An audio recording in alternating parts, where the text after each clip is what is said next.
नमस्कार। चलिए सुनते हैं कहानी पिताजी के हाथ के निशान। पिताजी बूढ़े हो गए थे और चलते समय दीवार का सहारा लेते थे। नतीजतन दीवारें जहां भी छूते थे रंग उड़ जाता था और दीवारों पर उनके अंगुलियों के निशान पड़ जाते थे। मेरी पत्नी ने यह देखा और अक्सर गंदी दिखने वाली दीवारों के बारे में शिकायत करती थी। एक दिन पिताजी को सिर दर्द हो रहा था, इसलिए उन्होंने अपने सिर पर थोड़ा तेल मालिश किया। इसलिए चलते समय दीवारों पर तेल के दाग बन गए। मेरी पत्नी यह देखकर मुझ पर चिल्लाई और मैं भी अपने पिता पर चिल्लाया और उनसे बदतमीजी से बात की। उन्हें सलाह दी कि वे चलते समय दीवार को ना छुएं। वे दुखी लग रहे थे। मुझे भी अपने व्यवहार पर शर्म आ रही थी, लेकिन मैंने उनसे कुछ नहीं कहा।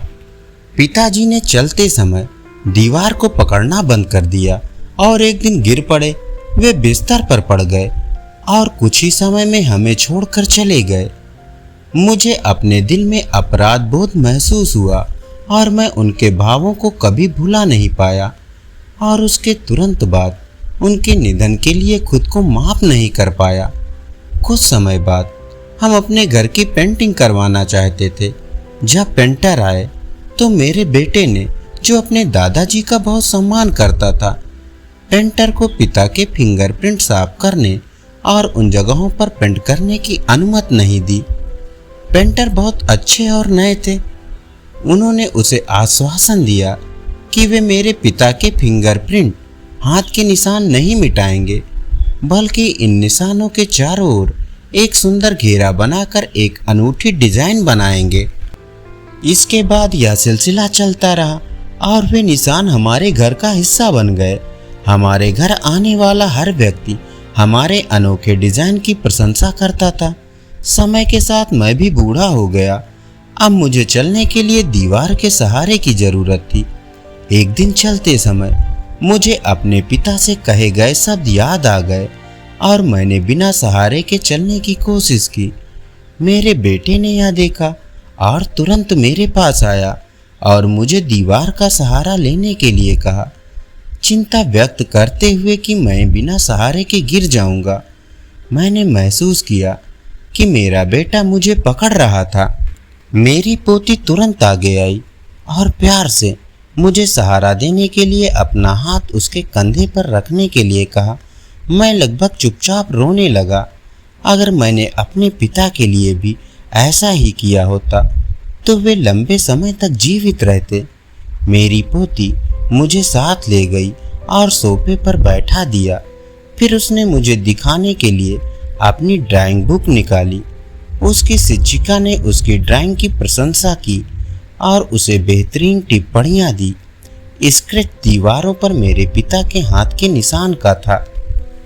मैं अपने कमरे में वापस आ गया और अपने पिता से माफी मांगते हुए फूट फूट कर रोने लगा, जो अब इस दुनिया में नहीं थे। धन्यवाद। चलिए सुनते हैं कहानी पिता।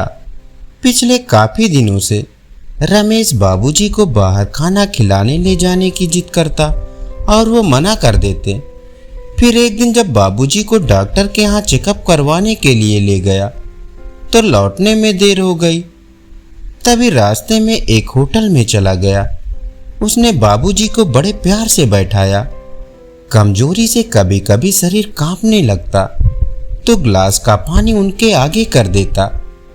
उनके पसंद का खाना ऑर्डर किया और दोनों खाने लगे। कई बार खाना उनके मुंह से बाहर गिर जाता। खांसी आने के कारण वह बिना झल्लाए उनको अपने हाथ से खिलाने लगा। फिर वॉशरूम में ले जाकर कपड़े पर गिरे खाने को रुमाल से साफ किया और वापस आकर टेबल पर बैठ गया, ये कहते हुए आइसक्रीम का ऑर्डर किया कि खांसी तो आ ही रही है, खा लीजिए, दवा खाकर ठीक हो जाएगी। खाने के अंत में आइसक्रीम खाकर उनकी आत्मा बिल्कुल तृप्त हो गई, जिसे रमेश ने अपने हाथों से खिलाया था। संडे का दिन था। होटल खचाखच भरा था। सभी इन दोनों को देख रहे थे। तभी मैनेजर ने आकर हाथ जोड़कर विनम्रता से कहा, आप लोगों को मैं कभी भूल नहीं सकता। आज का बिल होटल की तरफ से, फिर आइएगा, या आप ही का होटल है? लोग तो अपने माता पिता का बूढ़े होने की वजह से आजकल परिचय कराने में कतराते हैं, और आप मिसाल हैं पिता पुत्र के रिश्ते के लिए। वो सब तो ठीक है, लेकिन बिल तो आपको लेना ही पड़ेगा, रमेश ने कहा। लेकिन मैनेजर नहीं माना। उसने 100 रुपये पिता के हाथ से बैरे को दिलवाया। अंत में डबडबाई आंखों से मैनेजर ने कहा, आप दोनों को हैप्पी फादर्स डे सर। धन्यवाद। चलिए सुनते हैं कहानी नालायक बेटा। बेटा, हमारा एक्सीडेंट हो गया है। मुझे ज़्यादा चोट नहीं आई, पर तेरी माँ की हालत बहुत गंभीर है। कुछ पैसों की ज़रूरत है और तेरी माँ को खून चढ़वाना है। 62 साल के माधव जी ने अपने बड़े बेटे से फोन पर कहा, पापा, मैं अभी बहुत व्यस्त हूँ, मेरा आना नहीं हो सकेगा। मुझे विदेश में नौकरी का पैकेज मिला है, तो उसी की तैयारी कर रहा हूँ। आपका भी तो यही सपना था ना, इसलिए हाथ भी तंग चल रहा है। पैसे की व्यवस्था कर लीजिए, मैं बाद में आकर दे दूंगा। उनके बड़े इंजीनियर बेटे ने जवाब दिया। उन्होंने अपने दूसरे बेटे को फोन किया तो उसने भी आने से मना कर दिया। उसे अपनी ससुराल में शादी में जाना था। हाँ, इतना जरूर कहा कि पैसों की चिंता मत कीजिए, मैं भिजवा दूंगा। ये अलग बात है कि उसने कभी पैसे नहीं भिजवाए। उन्होंने बहुत मायूसी से फ़ोन रख दिया। अब उस नालायक को फ़ोन करके क्या फ़ायदा, जब ये 2 लायक बेटे कुछ नहीं कर रहे तो वो नालायक क्या कर लेगा। उन्होंने सोचा और बोझिल कदमों से अस्पताल में पत्नी के पास पहुँचे और कुर्सी पर ढेर हो गए। पुरानी बातें याद आने लगी। माधव राय जी स्कूल में शिक्षक थे। उनके 3 बेटे और 1 बेटी थी। बड़ा इंजीनियर और मझला डॉक्टर था। दोनों की शादी बड़े घराने में हुई थी। दोनों अपनी पत्नियों के साथ अलग अलग शहरों में रहते थे। बेटी की शादी भी उन्होंने खूब धूमधाम से की थी। सबसे छोटा बेटा पढ़ाई में ध्यान नहीं लगा पाया था। 11वीं के बाद उसने पढ़ाई छोड़ दी और घर में ही रहने लगा। कहता था, मुझे नौकरी नहीं करनी, अपने माता पिता की सेवा करनी है। पर मास्टर साहब उससे बहुत नाराज रहते थे। उन्होंने उसका नाम नालायक रख दिया था। दोनों बड़े भाई पिता के आज्ञाकारी थे, पर वह गलत बात करने पर उनसे भी बहस कर बैठता था। इसलिए माधव जी उसे पसंद नहीं करते थे। जब माधव जी रिटायर हुए तो जमा पूंजी कुछ भी नहीं थी। सारी बचत दोनों बच्चों की उच्च शिक्षा और बेटी के शादी में खर्च हो गई थी। शहर में एक घर, थोड़ी जमीन और गांव में थोड़ी सी जमीन थी। घर का खर्च उनकी पेंशन से चल रहा था। माधव जी को जब लगा कि छोटा सुधरने वाला नहीं, तो उन्होंने बंटवारा कर दिया और उसके हिस्से की जमीन उसे देकर उसे गांव में ही रहने भेज दिया। हालांकि वह जाना नहीं चाहता था, पर पिता की जिद के आगे झुक गया और गांव में ही झोपड़ी बनाकर रहने लगा। माधव जी सबसे अपने दोनों होनहार और लायक बेटों की बड़ाई किया करते थे। उनका सीना गर्व से चौड़ा हो जाता था, पर उस नालायक का नाम भी नहीं लेते थे। 2 दिन पहले दोनों पत्नी का एक्सीडेंट हो गया था। वो अपनी पत्नी के साथ सरकारी अस्पताल में भर्ती थे। डॉक्टर ने उनकी पत्नी को ऑपरेशन करने को कहा था। पापा पापा सुनकर तंद्रा टूटी तो देखा सामने वही नालायक खड़ा था। उन्होंने गुस्से से मुंह फेर लिया, पर उसने पापा के पैर छुए और रोते हुए बोला, पापा, आपने इस नालायक को क्यों नहीं बताया? पर मैंने भी आप लोगों पर जासूस छोड़ रखे हैं। खबर मिलते ही भागा आया हूँ। पापा के विरोध के बावजूद उसने उनको एक बड़े अस्पताल में भर्ती कराया, माँ का ऑपरेशन कराया, अपना खून दिया। दिन रात उनकी सेवा में लगा रहता कि एक दिन वह गायब हो गया। वह उसके बारे में फिर बुरा सोचने लगे थे कि तीसरे दिन वह वापस आ गया। महीने भर में ही माँ एकदम भली चंगी हो गई। वह अस्पताल से छुट्टी लेकर उन लोगों को घर ले आया। माधव जी के पूछने पर बता दिया कि खैराती अस्पताल था, पैसे नहीं लगे हैं, घर में नौकरानी थी ही। वह उन लोगों को छोड़कर वापस गांव चला गया। धीरे धीरे सब कुछ सामान्य हो गया। एक दिन यूं ही उनके मन में आया कि उस नालायक की खबर ली जाए। दोनों जब गांव के खेत पर पहुंचे तो झोपड़ी में ताला देखकर चौंके। उनके खेत में काम कर रहे आदमी से पूछा तो उसने कहा, यह खेत अब मेरे हैं क्या? पर यह खेत तो। उन्हें बहुत आश्चर्य हुआ। हाँ, उसकी माँ की तबीयत बहुत खराब थी, उसके पास पैसे नहीं थे, तो उसने अपने सारे खेत बेच दिए। वह रोजी रोटी की तलाश में दूसरे शहर चला गया है। बस यह झोपड़ी उसके पास रह गई है। ये रही उसकी चाबी, उस आदमी ने कहा। वह झोपड़ी में दाखिल हुए तो बरबस उस नालायक की याद आ गई। झोपड़ी के अंदर टेबल पर पड़ा लिफाफा खोलकर देखा तो उसमें रखा अस्पताल का 9 लाख का बिल उनको मुंह चिढ़ाने लगा। उन्होंने अपनी पत्नी से कहा, जानकी, तुम्हारा बेटा नालायक तो था ही, झूठा भी है। अचानक उनकी आंखों से आंसू गिरने लगे और वो जोर से चिल्लाए, तू कहाँ चला गया नालायक? अपने पापा को छोड़कर एक बार वापस आ जा, फिर मैं तुझे कहीं नहीं जाने दूंगा। उनकी पत्नी के आंखों से आंसू बह रहे थे और माधो जी को इंतजार था अपने नालायक बेटे का और उसको गले से लगाने का। धन्यवाद। चलिए सुनते हैं कहानी बेटा। माँ, मुझे कुछ महीनों के लिए विदेश जाना पड़ रहा है। तेरे रहने का इंतजाम मैंने करा दिया है। तकरीबन 32 साल के अविवाहित डॉक्टर सुदीप ने देर रात घर में घुसते ही कहा, बेटा, तेरा विदेश जाना जरूरी है क्या? माँ की आवाज में चिंता और घबराहट झलक रही थी। माँ, मुझे इंग्लैंड जाकर कुछ रिसर्च करनी है। वैसे भी कुछ ही महीनों की तो बात है, सुदीप ने कहा। जैसे तेरी इच्छा, मरी सी आवाज में माँ बोली। और छोड़ आया सुदीप अपनी माँ प्रभा देवी को पड़ोस वाले शहर में स्थित एक वृद्धा आश्रम में। वृद्धा आश्रम में आने पर शुरू में हर बुजुर्ग के चेहरे पर जिंदगी के प्रति हताशा और निराशा साफ झलकती थी, पर प्रभा देवी के चेहरे पर वृद्धा आश्रम में आने के बावजूद कोई सिकन तक न थी। एक दिन आश्रम में बैठे कुछ बुजुर्ग आपस में बात कर रहे थे। उनमें 2-3 महिलाएं भी थी।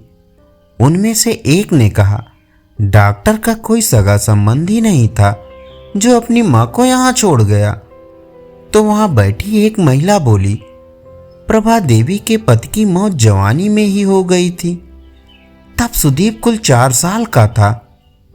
पति के मौत के बाद प्रभा देवी और उसके बेटे को रहने और खाने के लाले पड़ गए थे। तब किसी भी रिश्तेदार ने उनकी मदद नहीं की थी। प्रभा देवी ने लोगों के कपड़े सिल कर अपने बेटे को पढ़ाया। बेटा भी पढ़ने में बहुत तेज था, तभी तो वो डॉक्टर बन सका। वृद्धा आश्रम में करीब 6 महीने गुजर जाने के बाद एक दिन प्रभा देवी ने आश्रम के संचालक रामकिशन शर्मा जी के ऑफिस के फोन से अपने बेटे के मोबाइल नंबर पर फोन किया और कहा, सुदीप, तुम हिंदुस्तान आ गए हो या अभी इंग्लैंड में ही हो? माँ, अभी तो मैं इंग्लैंड में ही हूँ, सुदीप का जवाब था। 3-3, 4-4 महीने के अंतराल पर प्रभा देवी सुदीप को फोन करती। उसका एक ही जवाब होता, मैं अभी वही हूँ, जैसे ही अपने देश आऊँगा तुझे बता दूंगा माँ। इस तरह तकरीबन 2 साल गुजर गए। अब तो वृद्धा आश्रम के लोग भी कहने लगे कि देखो कैसा चालाक बेटा निकला, कितने धोखे से अपनी माँ को यहाँ छोड़ गया। आश्रम के ही किसी बुजुर्ग ने कहा, मुझे तो लगता नहीं कि डॉक्टर विदेश गया होगा, वो तो बुढ़िया से छुटकारा पाना चाह रहा था। तभी किसी और बुजुर्ग ने कहा, मगर वो तो शादीशुदा भी नहीं था। अरे होगी उसकी कोई गर्लफ्रेंड जिसने कहा होगा, पहले माँ के रहने का अलग इंतजाम करो, तभी मैं तुमसे शादी करूंगी। 2 साल आश्रम में रहने के बाद अब प्रभा देवी को भी अपनी नियति का पता चल गया। बेटे का गम उसे अंदर ही अंदर खाने लगा। वो बुरी तरह टूट गई। 2 साल आश्रम में और रहने के बाद एक दिन प्रभा देवी की मौत हो गई। उसकी मौत पर आश्रम के लोगों ने आश्रम के संचालक शर्मा जी से कहा इसकी मौत की खबर इसके बेटे को तो दे दो। हमें तो लगता नहीं कि वो विदेश में होगा, वो होगा यहीं कहीं अपने देश में। इसके बेटे को मैं कैसे खबर करूं? उसे मरे तो 3 साल हो गए। शर्मा जी की यह बात सुन वहां पर उपस्थित लोग सनाका खा गए। उनमें से एक बोला, अगर उसे मरे 3 साल हो गए तो प्रभा देवी से मोबाइल पर कौन बात करता था? वो मोबाइल तो मेरे पास है जिसमें उसके बेटे की रिकॉर्डेड आवाज है। शर्मा जी बोले, पर ऐसा क्यों? किसी ने पूछा। तब शर्मा जी बोले कि करीब 4 साल पहले जब सुदीप अपनी माँ को यहाँ छोड़ने आया तो उसने मुझसे कहा, शर्मा जी मुझे ब्लड कैंसर हो गया है और डॉक्टर होने के नाते मैं यह अच्छी तरह जानता हूँ कि इसकी आखिरी स्टेज में मुझे बहुत तकलीफ होगी। मेरे मुंह से और मसूड़ों हाथ से खून भी आएगा। मेरी यह तकलीफ माँ से देखी ना जा सकेगी। वो तो जीते जी ही मर जाएगी। मुझे तो मरना ही है, पर मैं नहीं चाहता कि मेरे कारण मेरे से पहले मेरी माँ मरे। मेरे मरने के बाद 2 कमरे का हमारा छोटा सा फ्लैट और जो भी घर का सामान आदि है वो मैं आश्रम को दान कर दूंगा। ये दास्तां सुन वहां पर उपस्थित लोगों की आंखें जलजला आई। प्रभा देवी का अंतिम संस्कार आश्रम के ही एक हिस्से में कर दिया गया। उनके अंतिम संस्कार में शर्मा जी ने आश्रम में रहने वाले बुजुर्गों के परिवार वालों को भी बुलवाया था। माँ बेटे की अनमोल और अटूट प्यार की दास्तां का ही असर था कि कुछ बेटे अपने बूढ़े माँ बाप को वापस अपने घर ले गए। धन्यवाद। चलिए सुनते हैं त्रिलोक सिंह ठकुरेला की लिखी लघु कथा पिताजी। पिताजी एक माह से बीमार थे। उनके व माँ के कई बार फोन आ चुके थे, किंतु मैं गांव नहीं जा पाया। सच कहूं तो मैं छुट्टियां बचाने के मूड में था। उमा का सुझाव था, बुखार ही तो है, कोई गंभीर बात तो है नहीं, 2 माह बाद दीपावली है, तब जाना ही है। अब जाकर क्या करोगे? सब जानते हैं कि हम 100 किलोमीटर दूर रहते हैं। बार बार किराया खर्च करने में कौन सी समझदारी है। एक दिन माँ का फिर फोन आया। माँ गुस्से में थी। तेरे पिताजी बीमार हैं और तुझे आने तक की फुर्सत नहीं। वो बहुत नाराज हैं तुझसे, कह रहे थे कि अब तुझसे कभी बात नहीं करेंगे। उसी दिन ड्यूटी जाते समय मुझे ऑटो रिक्शा ने टक्कर मार दी। मेरा बायां पैर टूट गया और प्लास्टर चढ़वाना पड़ा। उमा ने माँ को फोन कर दिया था। 2 घंटे में ही पिताजी हॉस्पिटल में आ पहुंचे। वो बीमारी की वजह से बहुत कमजोर किंतु दृढ़ थे। मुझे सांत्वना देते हुए बोले, किसी तरह की चिंता मत करना, थोड़े दिनों की परेशानी है, तू जल्दी ही ठीक हो जाएगा। उन्होंने मुझे 10,000 रुपए थमाते हुए कहा, रख ले, काम आएंगे। मैं क्या बोलता? मुझे स्वयं के व्यवहार पर शर्म आ रही थी। जीवन के झंझावात में पिताजी किसी विशाल चट्टान की तरह मेरे साथ खड़े थे। धन्यवाद। चलिए सुनते हैं कहानी वहम। सुमन की नई नई शादी हुई। 4-5 दिन सास ससुर के साथ रही, फिर पति नीरज के साथ जहां उसकी नौकरी थी चली गई। 2 साल बाद ससुर रिटायर हो गए तो वो और सास भी सुमन और नीरज के साथ जाकर रहने लगे। सुमन पूरा दिन सास ससुर की जरूरतों का ध्यान रखती, जैसे उसके मायके में उसकी माँ उसकी दादी का ध्यान रखती थी। पर एक दिन सुमन ने सुना सासू माँ ससुर जी से कह रही थी, सुमन हमें दूध में पानी मिलाकर देती है। सुमन ने इसका हल निकाला। वो किसी बहाने से सारा दूध का पतीला सासू माँ के पास ले जाती और वहीं उनको डाल कर दे देती। फिर एक दिन सासू माँ फोन पर अपनी बेटी को कह रही थी कि ये सुमन हमें देसी घी बहुत कम डाल कर देती है, बस ऊपर ऊपर दिखावा कर देती है। सुमन ने अगले ही दिन पूरा देसी घी का डिब्बा सास ससुर के कमरे में रख दिया, ये कहकर कि मैं कई बार घर पर नहीं होती तो आपको ढूंढने में दिक्कत होती है, जब खत्म हो जाएगा तो दूसरा रख दूंगी। कुछ दिन बाद सासू माँ ससुर से कह रही थी, नीरज इतना फल लाता है, हमें तो थोड़ा सा देती है, सारा खुद ही खा जाती है। सुमन ने सुना और अगले दिन फिर सास ससुर के कमरे में रखवा दिया। कहने लगी, आपको पानी दूध फल लेने के लिए इतनी दूर नहीं जाना पड़ेगा। इस उम्र में आपको वहाँ तक जाने में दिक्कत होती है, मैं तो यहीं से आकर ले जाया करूँगी। सुमन के जाने के बाद ससुर बोला, अब तो ठीक है, सब कुछ तेरे कमरे में रख दिया सुमन ने। यह सब तो ठीक है जी, पर मुझे शक है, गड़बड़ तो करती ही होगी, आखिर बहू है। गड़बड़ वो नहीं करती, गड़बड़ तेरे दिमाग में है, क्योंकि तू खुद जैसी बहू रही वैसा अपनी बहू के बारे में सोच रही है। वहम का इलाज तो लुकमान हकीम के पास भी नहीं था। ससुर बोले जा रहे थे और सासू की अंतरात्मा उससे कह रही थी कि शायद यही सत्य है। धन्यवाद। चलिए सुनते हैं कहानी फर्क क्यों।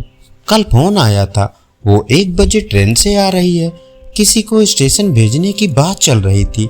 आज रिया ससुराल से दूसरी बार दामाद जी के साथ आ रही है। घर के माहौल में एक उत्साह सा महसूस हो रहा है।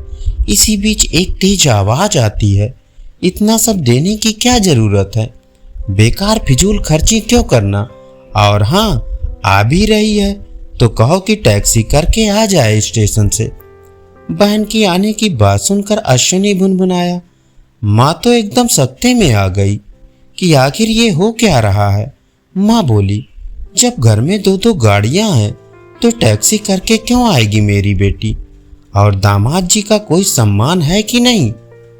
पिताजी ने कहा कि ससुराल में उसे कुछ सुनना ना पड़े, मैं खुद जाऊंगा उसे लेने, तुम्हें तकलीफ है तो तुम रहने दो। पिताजी गुस्से से एक सांस में यह सब बोल गए। और ये इतना सारा सामान का खर्चा क्यों, शादी में दे दिया ना, अब और पैसा फूकने से क्या मतलब। अश्विनी ने बहन बहनोई के लिए आए कीमती उपहारों की ओर देखकर ताना कसा। पिताजी बोले, बकवास बंद कर, तुमसे तो नहीं मांग रहे हैं, मेरा पैसा है, मैं अपनी बेटी को चाहे जो दूं। तुम्हारा दिमाग खराब हो गया है क्या जो ऐसे बातें कर रहे हो। पिताजी फिर से गुस्से में बोले। अश्विनी दबी आवाज में फिर बोला, चाहे जब देखो चली आती है मुंह उठाए।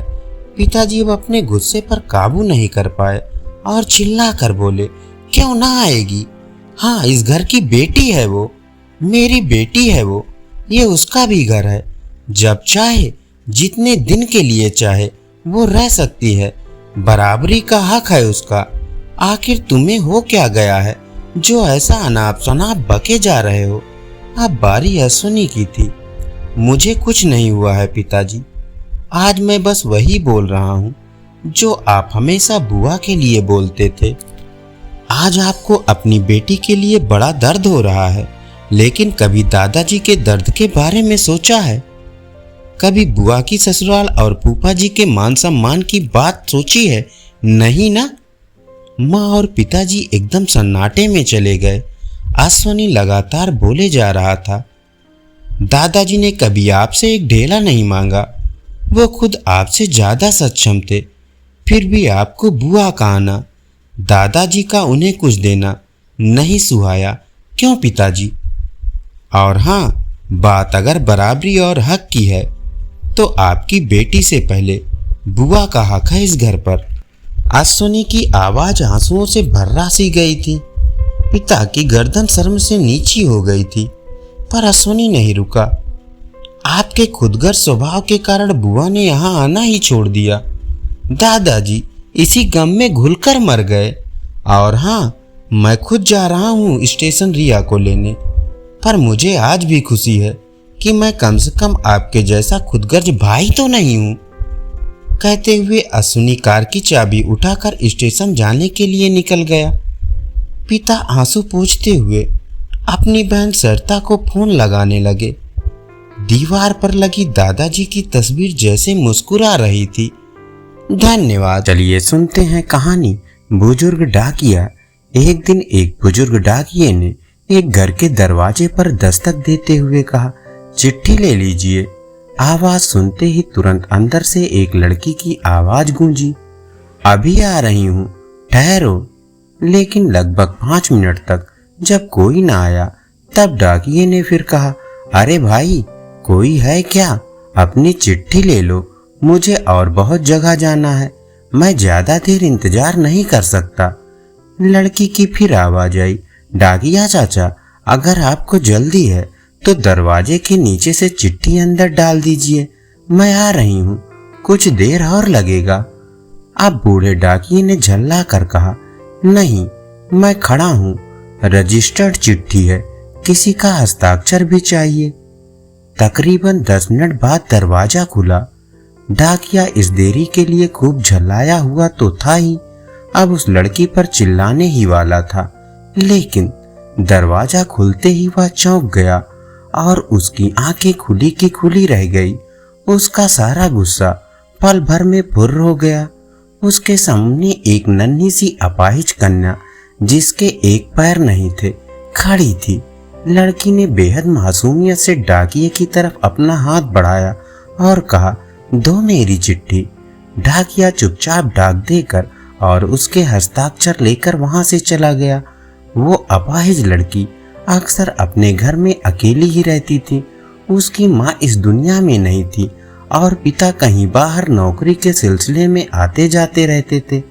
उस लड़की की देखभाल के लिए एक कामवाली बाई सुबह शाम उसके घर आती रहती थी, लेकिन परिस्थितिवश दिन के समय वह अपने घर में बिल्कुल अकेली ही रहती थी।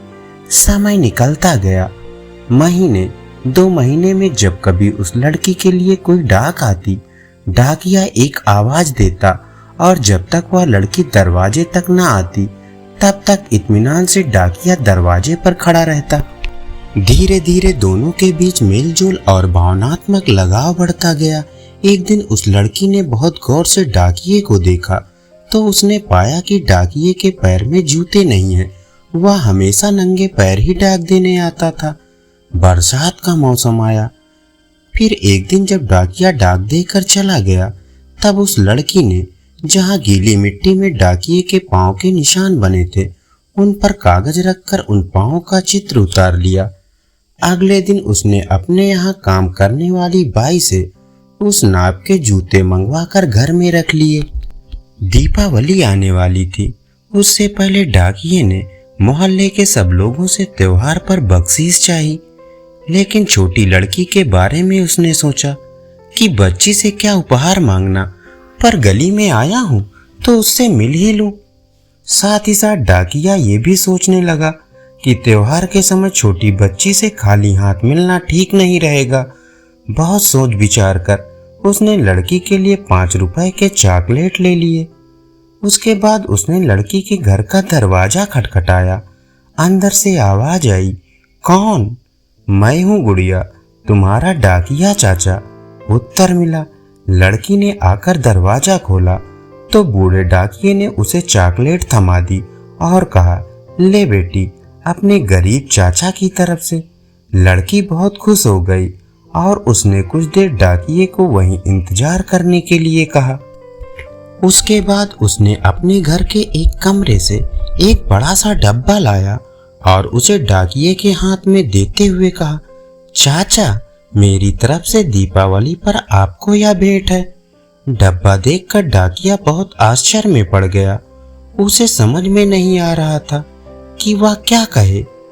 कुछ देर सोचकर उसने कहा, तुम तो मेरे लिए बेटी के समान हो, तुमसे मैं कोई उपहार कैसे ले लूं बिटिया रानी।